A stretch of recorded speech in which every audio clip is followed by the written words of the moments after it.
Stop seeking and start shining.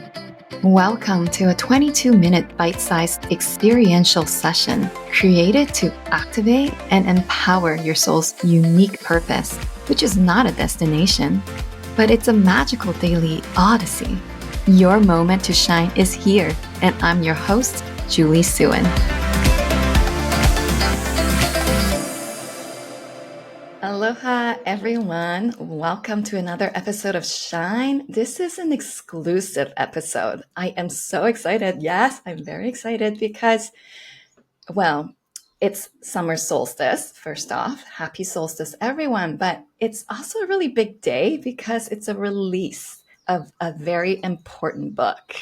And I have the author, the lead author of this book here with me, Freddie Silva, whom, in my opinion, really doesn't require much of an introduction, but I'm just going to speak a little bit of his bio anyways. Freddie Silva, best-selling author. He writes and publishes his own books.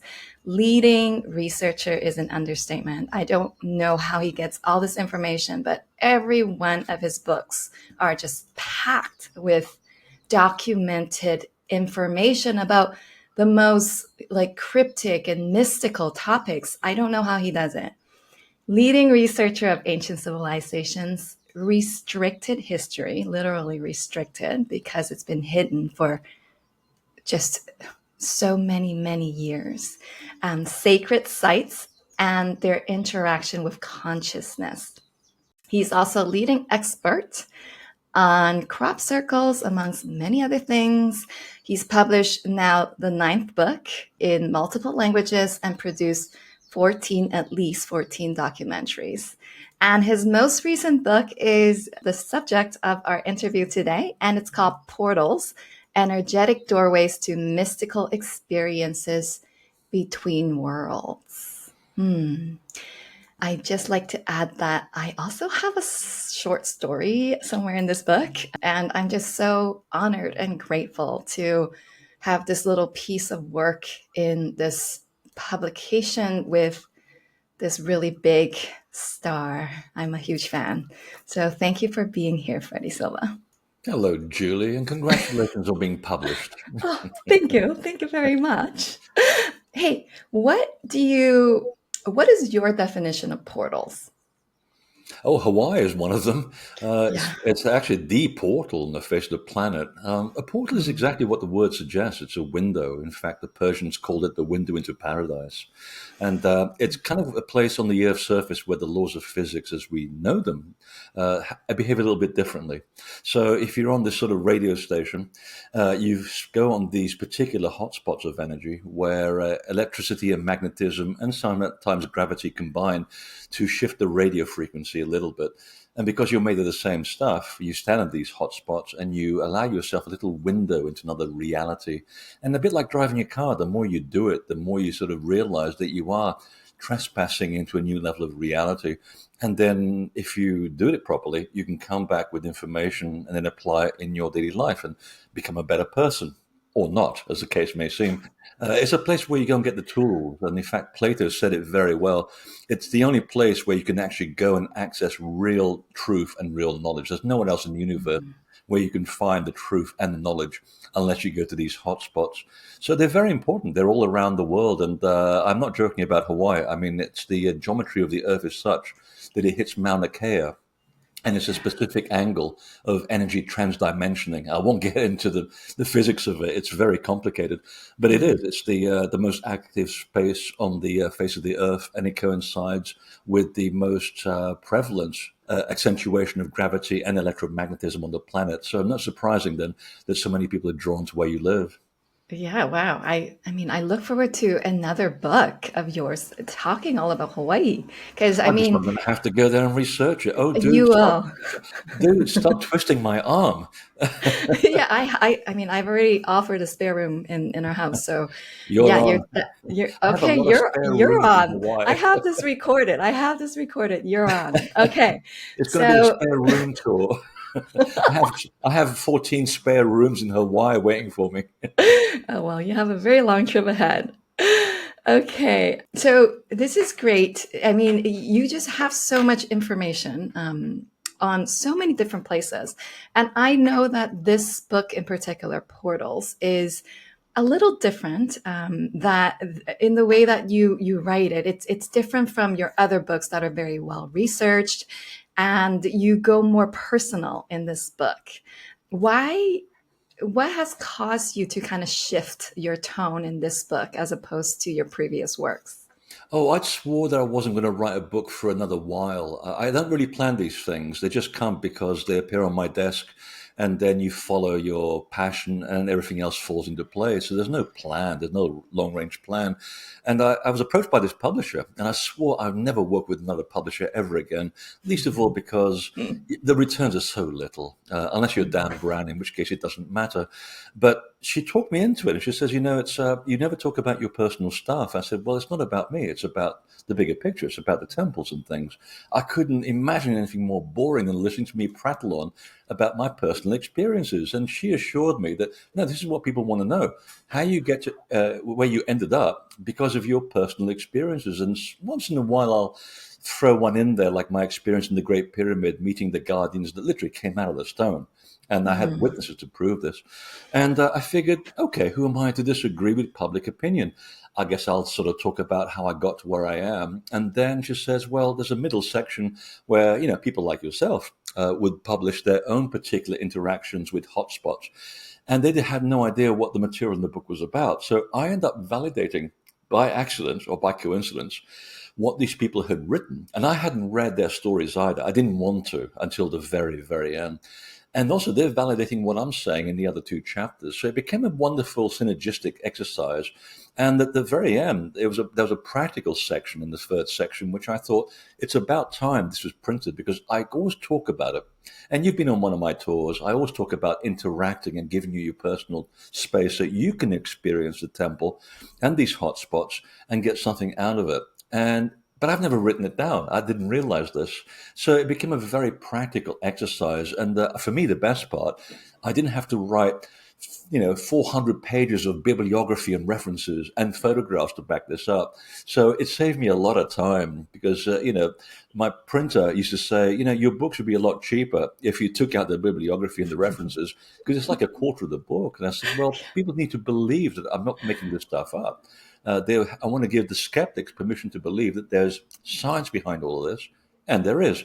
So it became a bit more of a joyous thing to write. So I'm pretty glad that I think it's already up to 10,000 in pre-order on Amazon or wow, whatever. As much as I hate saying the word Amazon, Amazon, so I I'm looking know. forward to seeing how people react to it and also what they get out of it. Because if they don't get anything out of it, I don't want to know. I want to see people's lives being changed for the better.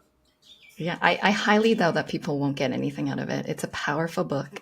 Although I haven't been able to read the entire content until it's officially released, I see it as a beautiful weaving of a portal in and of itself. The book is a portal for others to open Ah, portals within, so that they can interact with the portals without.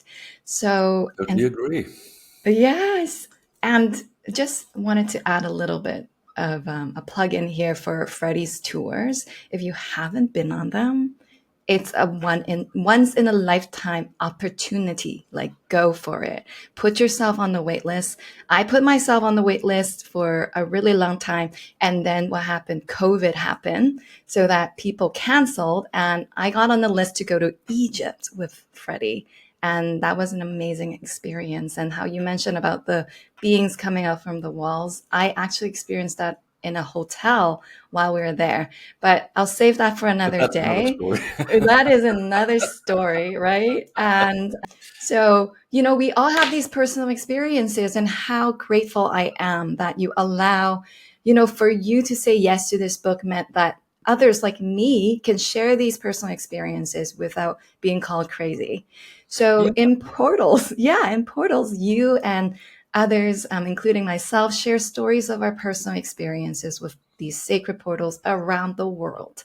What Yeah, is one it's of good to get your, that sort of confirmation. It really yeah. is. I think. I mean, if you remember back at the time before you were seven, you see invisible people, you play with Mm, fairies, and then your parents hit you on the back of the head enough times to convince you that you're making it up.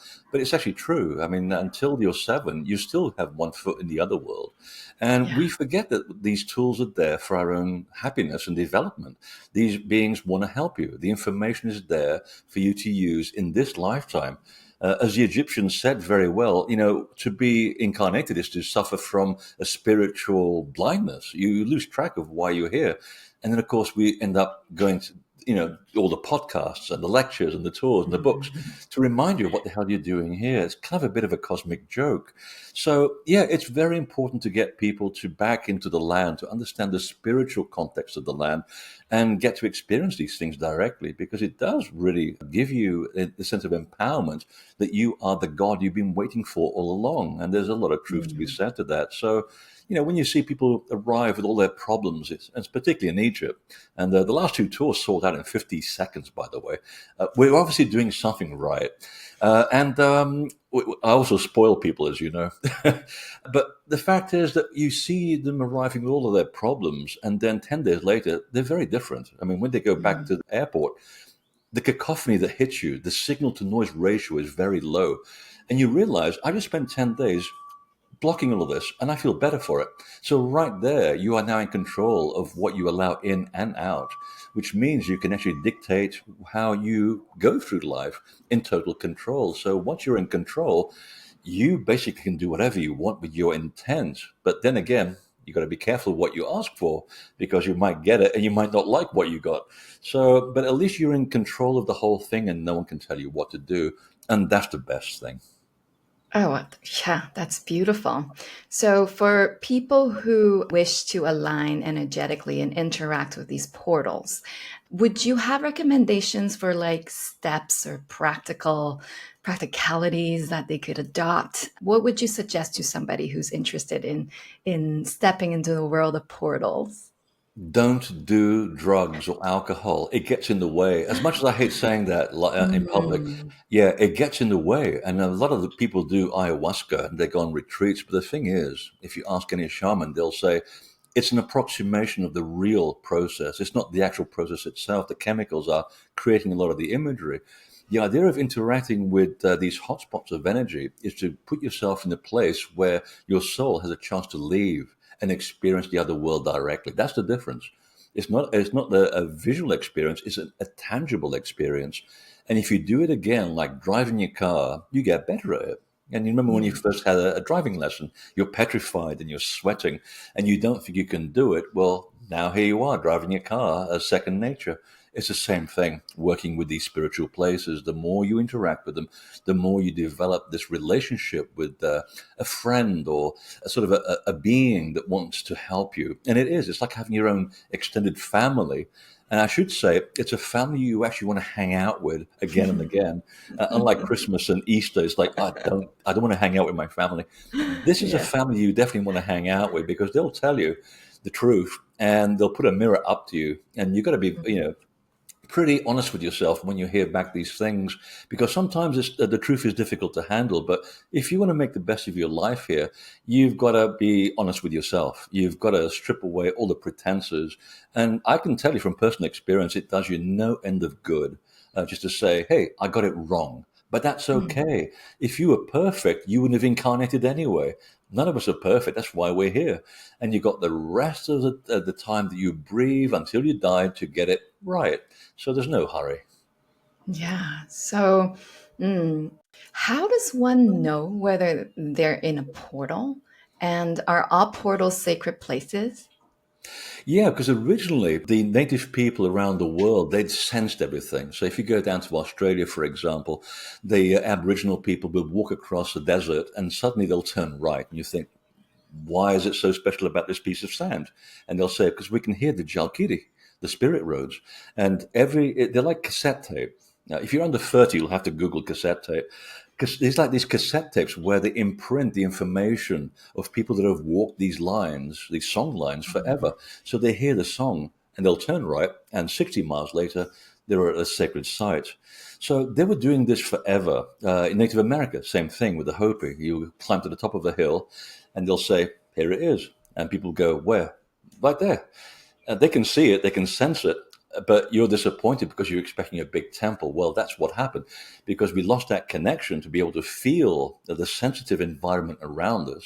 And it's almost a bit like a TV screen popping in front of you, or you hear someone whispering in your ear. That's the sensation that you get. Or the air around you is somewhat different and it gives you kind of a tingling quality on the tips of your fingers. That's what it feels like because you're also electromagnetic, as is the portal. So you're touching something very much like yourself. So because we forgot how to do this, they built temples on these places. So the Egyptian temples on top of portals. The Holy of Holies says it all, basically. The altar in all cathedrals and European churches, it's called the altar because that's where you are altered. That's the hotspot. Standing stones, dolmens, passage mounds, all of these on the face of the earth mark these unique places of the spirit where you go and connect. And I think they had the foresight to see into the future in the 21st century where they would say, you know, these people are going to be distracted by social media and smartphones and all that rubbish.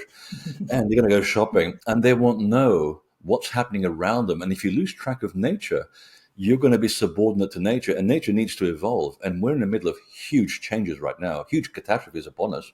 And most people are not aware and unprepared. And we've been through this before 11 times in the last 10,000 years, nothing new. But the ones who are prepared will be the ones who go, you know, overcome the challenges that are upon us. So there's a real practical thing as to why they built these temples where they are to get us to go to them when we recognize that we can't feel this stuff.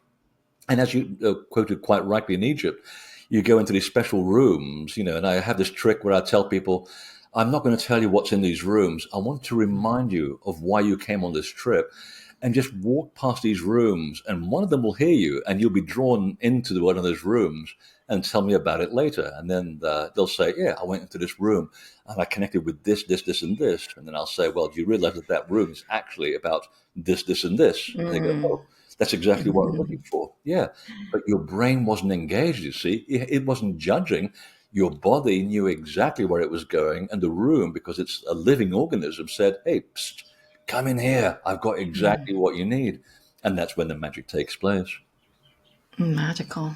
I think that's why people, the tools are selling out in 50 seconds. Uh, Yeah, that's something, you know, it's that's quite got something something, to do isn't it? with it. So share with us, what's one of your most profound experiences with the portal? Oh, I think it goes back to the time when I was learning all this stuff about 30 years ago, and I didn't think any of this was possible. I mean, I do believe in magic and the miraculous, but again, being stuck in the commercial world, I didn't think that going into a pyramid or a Stonehenge or anything like that would sort of anything would happen. And of course, one of my first experiences was going into the Great Pyramid with a group I work with in England. We go around doing what I call spiritual terrorism. We go around the temples cleaning up the mess that people leave behind. Because if you take your problems to these places, the stones remember everything. They're electromagnetic and they're piezoelectric. So if you put in a bad intention in there or pain or anything, the stone will just remember everything. We have to clear it up. So in total darkness, four of us actually saw the guardians of the building coming out of the stones, surrounding us. And I know people on the tours have seen them as well on occasion. And it depends on the group energy as to what happens. It's always different. And also at Stonehenge, I was given a flaming sword of light, which I had no idea what that was about until someone else that does know said, if that's what you got at Stonehenge on your first visit, your life as you know it is over. And I thought, oh, please, come on. It's all woo woo talk. Well, my 14-year marriage goes out the window. I lose my house, my car, my cats, my friends. And here I am on this journey because that's what I was meant to do all along. It literally just short circuited everything. My passion just drove it. I've had tons of experiences, and I outline quite a few of them in the book because it helps people validate what they've had as well. There's a particular place in Scotland, there's a stone circle on the Isle of Lewis called Cian and I'm hoping I'm pronouncing that one correctly. It's still intact, and it's called. It's an old Armenian name, by the way. It means the place of seeing or the room of seeing, and it was all associated with people having out of body journeys. And everyone that I take there, without me uttering a word, they can't leave. because they've already gone into a parallel reality. And I was in there for the first time, not knowing about this information, downloaded all this information, and then spent a year researching it and came up with a book about the origin of Scotland's sacred past. So for me, it's actually very useful because that's what I want to do. I want to be a better teacher. So that's my intention.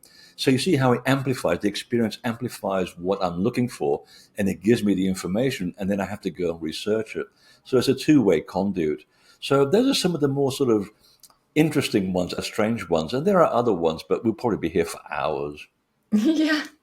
Yeah, I do know that you read about the Green Man in this book, and I'm just curious, can you share a little bit about what the significance of the Green Man is? Oh, it's a bit of a comical thing because when the church was taking over Europe and people were not going to church because they didn't believe this nonsense about, some guy getting nailed to a cross, blah, blah, blah. They'd heard about this story. It goes back to Japan in 8000 BC, the idea of living resurrection, but it was a metaphor. No one ever physically got nailed to a cross. And the idea was stolen from the story of Krishna. And the story of Jesus and Krishna shares about 360 analogies between the two stories. So there's something going on here. So the locals didn't buy this idea. So they were being forced into church, and the church was destroying the stone circles and the dolmens and everything. So people forgot where these places were. And in some cases, the buildings incorporated the structures themselves. So the stonemasons popped in and said, hey, for people who don't really know where to go and they're not getting that tingly wingly, we're going to put these symbols on columns and above doors and in the corners of rooms with this guy with, vegetation coming out of his mouth and out of his nostrils and ears. And he basically represents the god Pan, the fertility god of nature, who goes into the underworld on the 21st of December, stays there for 3 days. He marries a divine bride, in this case, the Earth Mother, and then resurrects from the dead on the 25th, and the Earth suddenly becomes resurgent with life. So they knew that when they stood under this symbol in a church in Europe, and it's predominantly in Europe, although the symbol also appears in Persia, they knew that they were getting that tingly-wingly feeling, that there was something about the energy of that spot that if they stood there, it will go right through them like a column. When the church finally realized what was happening, it was about 200 years too late. The word was out. They found out that there was more images of the Green Man in churches than there were of Jesus. So they got a bit flustered. So they forbade the use of the Green Man. So the stonemasons changed their idea and they began to carve dragons and serpents in the buildings instead. Because that essentially is what the energy looks like to the invisible eye. They meander like serpents. They coil and they move in spiral patterns. So the serpent energy is essentially how nature really works. So if you stand under the symbol of the serpent in a church, that's what you're going to get. So it's wonderful theater, but at the same time, it's very educational. Yes, and that movement is the ley lines as well, right? The energy lines Well, that's the in ley the earth. lines are actually geometric alignments between temples. They have nothing to do with energy whatsoever. I don't know who came up with this idea of the two overlapping. It's confusing people to know, and I probably should write a book about that because, the telluric currents is what they're called, or scan, as the Sioux called them. Those are the meandering lines. But when you get temples, let's say 3 or more temples that share a similar purpose or age or function, and you can connect them by a straight line, that is a ley line. That's a geometric alignment. And that's also true, but it forms a different function. So fascinating. You mentioned earlier that the laws of physics actually behave differently when you're in a portal. Can you just go a little bit into that? Yeah, we now have the technology to find out what this is all about. So mystics have been saying, the energy and telluric currents and scan and increased centers is what the Native Americans call it. So there were these groups of scientists that went into these stone circles in Britain to find out what is this all about. And they actually picked up that at dawn, get this, they actually put electrodes around Avebury, the world's biggest stone circle, and Yeah, Stonehenge. Could you imagine hundreds of electrodes everywhere? And they linked it to a amazing. computer, and they found that the Earth's energy field, goes to sleep at night.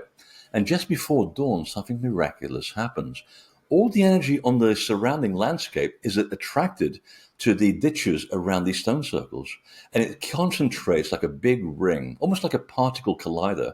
And then as the moment that the sun creeps above the horizon, when the Earth's electromagnetic field is at its highest, this gate, this portal, literally opens at the mouth of Stonehenge, and the energy shoots into the site at double the frequency of the surrounding land.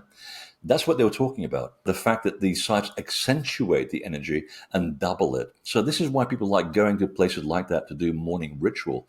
And also, they've also measured, there was one famous experiment at a stone circle in Oxfordshire where they actually dragged this metal plate across the stone circle.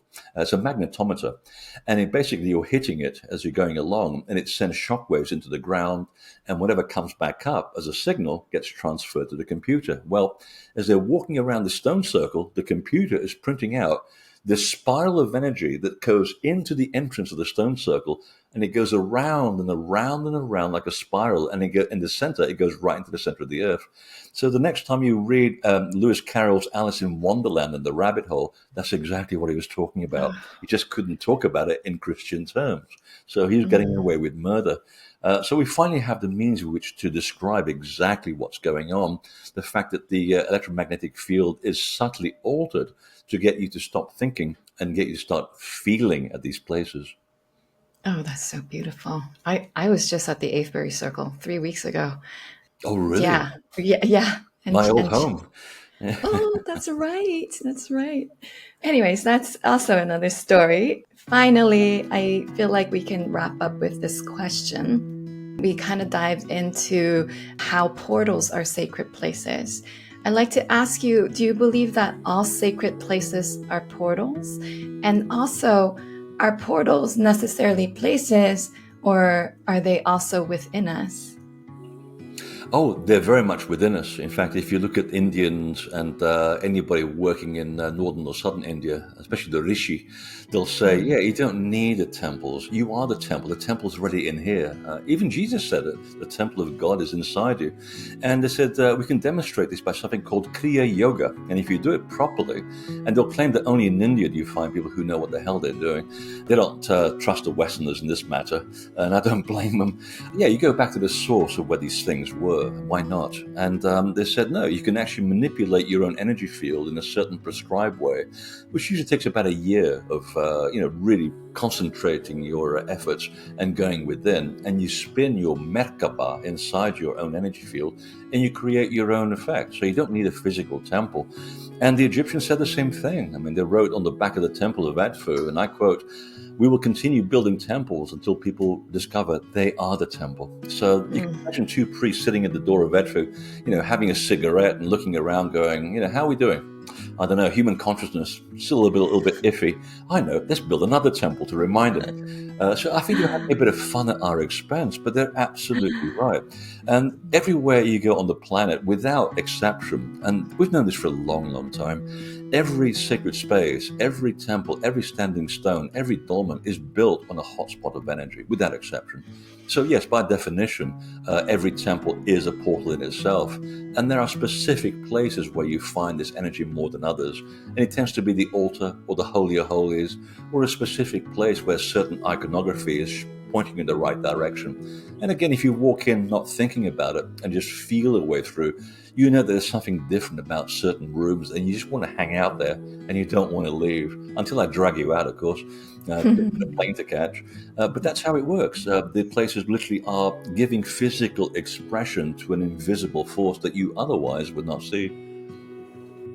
I felt all of that as you're speaking, and it's like these places are igniting the portal within and strengthening and enhancing, and then we're just carrying this portal everywhere we go. We carry it to the supermarket, to the gas station, so that we're spreading the magic to everybody else.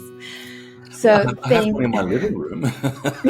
Right. My building used to be on an Abenaki sacred site, so that's the reason why I attract some strange people here, and why I got attracted to the building as well. And dogs that come into the building, they'll go straight to that little spot. because they can sense it. They know there's something different, and they'll go sniff, sniff, sniff. Oh, I like it here, and they lie down. It's like, yep, they know exactly what's going on.